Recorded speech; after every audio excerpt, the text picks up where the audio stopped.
8वां chapter हमने start किया हुआ है। इसमें दोबारा फिर हमने आज पढ़ना है ozonolysis of alkenes. Ozone O3 ये ऑक्सीजन की एक एलोट्रॉपिक फार्म है, रिएक्टिव फार्म है। ओजोनोलाइसिस का मतलब होता है अडेशन ऑफ ओजोन साथ accompanied with break down of ozone. इसमें हमारे पास क्या है, इथीन है, ओजोन के साथ रिएक्शन करेंगे तो हमारे पास पहले बनेगा एक साइक्लिक अनस्टेबल कंपाउंड जिसका नाम एथिलीन मोलोजोनाइड है। अब दोबारा फिर इसमें होनी है रीअरेंजमेंट ऑफ पार्टिकल्स। दोबारा फिर हमारे पास क्या होने, कार्बन और ऑक्सीजन ये आपस में इंटरचेंज होने हैं। तो इस तरह हमारे पास ये बनेगा एक स्टेबल कंपाउंड जिसे हम ओजोनाइड कहते हैं। अब ये जो हमारे पास बना है इसका हम दोबारा फिर रिएक्शन करवाते हैं वाटर के साथ। बॉन्ड की ब्रेक डाउन इस तरह ये होनी भी, इस तरह ये आ जाएगा। अब ये एक ऑक्सीजन का एटम वाटर के साथ मिलके बनेगा हाइड्रोजन परऑक्साइड। बाकी हमारे पास इस तरह का एक मालिक्यूल ये बनना है फॉर्मेल्डिहाइड का, और दूसरा ये बनेगा। तो चूंकि बॉन्ड यहाँ से ब्रेक डाउन करना है तो कार्बन और ऑक्सीजन की वैलेंसी एक एक खाली होती है, यहाँ पर आ जाएगा डबल बॉन्ड और इस तरह बनेंगे फॉर्मेल्डिहाइड के दो मालिक्यूल्स। अब इसके बाद जो हमारे पास बना है हाइड्रोजन परऑक्साइड, इसका रिएक्शन करवाते हैं जिंक के साथ। तो एक ऑक्सीजन इसे डोनेट करेगा वाटर और साथ हमारे पास बनेगा जिंक ऑक्साइड बनेगा। इसके लिए द्वारा फिर जो ओजोनोलाइसिस है इसे हम इस्तेमाल करते हैं for the test of location, presence of location of double bond in alkenes. और इसमें हमारे पास जो प्रोडक्ट्स होते हैं एल्डिहाइड्स या कीटोन्स होते हैं। ओजोनोलाइसिस को हम दोबारा फिर एक दफ़ा रिपीट करते हैं। इसमें ओजोन O3 ऑक्सीजन की एक है एलोट्रॉपिक फार्म, रिएक्टिव फार्म है। इसमें ओजोन ऐड होनी है, साथ इसमें ब्रेक डाउन होनी है। प्रोडक्ट्स इसमें हमारे पास या एल्डिहाइड्स होते हैं या इसमें हमारे पास कीटोन्स होते हैं। अब यहाँ पर हमारे पास अल्कीन इथीन है, पहला मेंबर ये ओजोन के साथ रिएक्शन करेंगे। सिंपल यहाँ पर एडिशन होनी है ऑक्सीजन की, ऑक्सीडेशन रिएक्शंस में। तो इस तरह ये बन जाएगा एथिलीन मोलोजोनाइड जो अनस्टेबल फॉर्म है। अब इसके बाद दोबारा फिर रीअरेंजमेंट होनी है, ऑक्सीजन एटम्स ऊपर आ जाए, कार्बन दोनों इस तरह इसी की जगह पे आ गए। ये बनेगा एक स्टेबल कंपाउंड जिसका नाम है ओजोनाइड। अब इसका रिएक्शन करवाते हैं वाटर के साथ। बॉन्ड इस तरह ब्रेक डाउन करना है, ये ऑक्सीजन वाटर के साथ मिलके बन जाएगा हाइड्रोजन परऑक्साइड और साथ बनेंगे फॉर्मेल्डिहाइड के दो मॉलिक्यूल्स। अब ये जो हाइड्रोजन परऑक्साइड हमारे पास बना है इसका रिएक्शन करवाते हैं जिंक के साथ, तो बनेगा जिंक ऑक्साइड और साथ वाटर। जो ओजोनोलाइसिस है ये रिएक्शन हम करते हैं अल्कीन्स में डबल बॉन्ड की पोजीशन टेस्ट करने के लिए। इसके बाद आगे लिखा है polymerization, the process of formation of polymers is called polymerization. इसमें जो लफ्ज़ पोली का मतलब होता है मैनी, मर का मतलब है यूनिट या स्ट्रक्चर। इसमें हमारे पास जो बेसिक यूनिट है ना इससे हम मोनोमर कहते हैं, और जो कई छोटे यूनिट्स हैं मोनोमर्स आपस में बार बार अटैच होके एक बड़े साइज का मॉलिक्यूल बनाते हैं जिससे हम पॉलीमर कहते हैं। अगर हम बात करना चाहते हैं इथीन की है तो इसमें इनके n मॉलिक्यूल्स, n कोई भी नंबर है, ये रिएक्शन करेंगे high temperature 400 degree centigrade, 200 atmospheric pressure है, ट्रेस ऑफ ऑक्सीजन।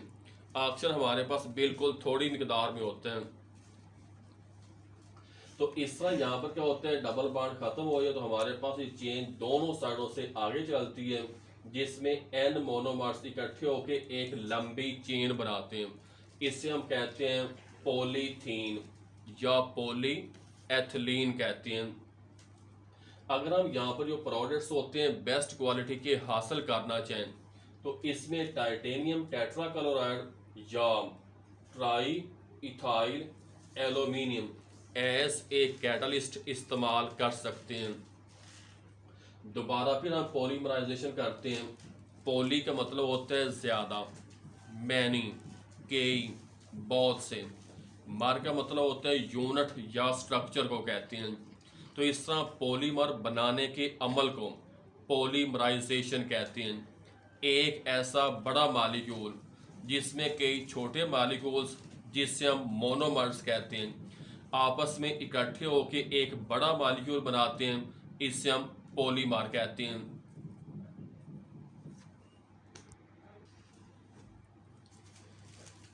पॉलीमराइजेशन हम पढ़ रहे हैं, इसका वर्ड मीनिंग है। इसके बाद मोनोमर जो होते हैं, इसकी जो बेसिक यूनिट है। अब यहाँ पर हमारे पास आया कि इथीन की एन मालिक्यूल्स इन कंडीशंस में रिएक्शन करेंगे तो ये बनेगा पॉलीमर, जिसका नाम पॉलीथीन या पॉलीएथिलीन है। बेस्ट क्वालिटी के लिए हम यहाँ पर इस्तेमाल करते हैं टाइटेनियम टेट्राक्लोराइड या triethyl aluminium as a catalyst. इसके बाद हमने पढ़ना है यूजेस ऑफ इथीन। इथीन की जो 4-5 यूजेस हैं, नंबर 1 पे है ethene is used for the preparation of polymers called polythene या पॉलीएथिलीन। ये जो हमारे पास पॉलीमर है, इससे हम इस्तेमाल करते हैं for the making of plastic bags, toys, cables. इसके बाद दूसरे नंबर पे लिखा है for artificial ripening of fruits. जो कच्चे फल हैं, इसको मसनूई तौर पे पकाने के लिए इथीन गैस इस्तेमाल करते हैं। तीसरे नंबर पे लिखा हुआ है एस जनरल एनेस्थेटिक। इसमें दोबारा फिर हम क्या करते हैं, आम बेहोश करने के लिए, मरीज़ को बेहोश करने के लिए एनेस्थेटिक पर्पस के लिए इस्तेमाल करते हैं। नंबर 4 पे लिखा हुआ है for preparation of ethyl alcohol, ethyl halides, और साथ है विसिनल अल्कोहल से भी ग्लाइकोज हम जिसे कहते हैं। जो है हमारे पास ये जो है ग्लाइकोल, इसे हम इस्तेमाल करते हैं एज एंटी फ्रीजिंग एजेंट के तौर पे। एक ऐसा एजेंट जो किसी भी लिक्विड का फ्रीजिंग पॉइंट कम और बॉइलिंग पॉइंट ज़्यादा करते हैं, इसे हम एंटी फ्रीजिंग एजेंट कहते हैं। और इसी बुनियाद पर ये एथिलीन ग्लाइकोल है, इसे हम गाड़ियों के रेडिएटर्स में इस्तेमाल करते हैं। इसके बाद नंबर 5 पे लिखा हुआ है for preparation of mustard gas. ये एक ऐसी गैस है कि जिसकी स्मेल जस्ट लाइक मस्टर्ड होती है, सरसों या राई के साथ मिलती है। इसी बुनियाद पे हम इसे मस्टर्ड गैस कहते हैं। अब ये हमारे पास इथीन के 2 मालिक्यूल्स रिएक्शन करवाते हैं सल्फर क्लोराइड के साथ। सल्फर के दोनों एटम्स अलग-अलग होते हैं। एक सल्फर के साथ 2 इथीन के और साथ 2 क्लोरीन के एटम्स अटैच होते हैं। ये जो हमारे पास कंपाउंड बनता है, इसे हम मस्टर्ड गैस कहते हैं। इसका दूसरा IUPAC के मुताबिक इसका नाम होता है 2,2 डाइक्लोरो इथाइल सल्फाइड, या इसे हम कहते हैं बीटा डैश भी कह सकते हैं, डाइक्लोरो इथाइल सल्फाइड कहते हैं। अब ये जो मस्टर्ड गैस होती है, ये दोबारा फिर गैस नहीं है, बल्कि ये हाई बॉइलिंग लिक्विड होती है जो आम टेम्परेचर पे, रूम टेम्परेचर पे गैसियस स्टेट में एग्जिस्ट करती है।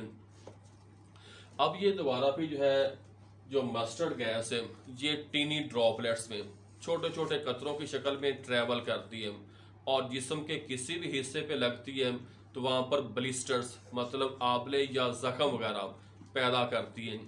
इसी बुनियाद पे वर्ल्ड वार नंबर 1 में as a source of weapon इस्तेमाल किया गया। अब जो इथीन के हमने यूजेस पढ़े, इसकी हम समरी एक दफ़ा दोबारा फिर करते हैं। नंबर 1 पे है for preparation of polythene, polyethylene, जो पॉलीमर है, प्लास्टिक लाइक कंपाउंड्स हैं। इसी बुनियाद पे प्लास्टिक के जो शॉपिंग बैग्स हैं, टॉयज हैं, केबल्स हैं, तारे मतलब बनाने के लिए इस्तेमाल करते हैं। दूसरे नंबर पे है for artificial ripening of fruits. तीसरे नंबर पे है एज जनरल एनेस्थेटिक। नंबर 4 पे है for preparation of different organic compounds, जिस तरह इथाइल अल्कोहल है, इथाइल हेलाइड्स है, और इसके अलावा है ग्लाइकोल। ग्लाइकोल होता है एंटी फ्रीजिंग एजेंट। नंबर 5 पे है for preparation of mustard gas. Mustard का मतलब होता है सरसों या राई को कहते हैं, क्योंकि इसकी जो स्मेल है जस्ट लाइक मस्टर्ड होती है। इसी बुनियाद पे हम इसे मस्टर्ड गैस कहते हैं। अब ये दोबारा पे जो हमारे पास इथीन है रिएक्शन करवाते हैं सल्फर क्लोराइड के साथ, तो ये हमारे पास बनता है एक सल्फर का एटम अलहदा होता है, बाकी सल्फर के साथ दो इथीन के और दो क्लोरीन के एटम्स अटैच होते हैं।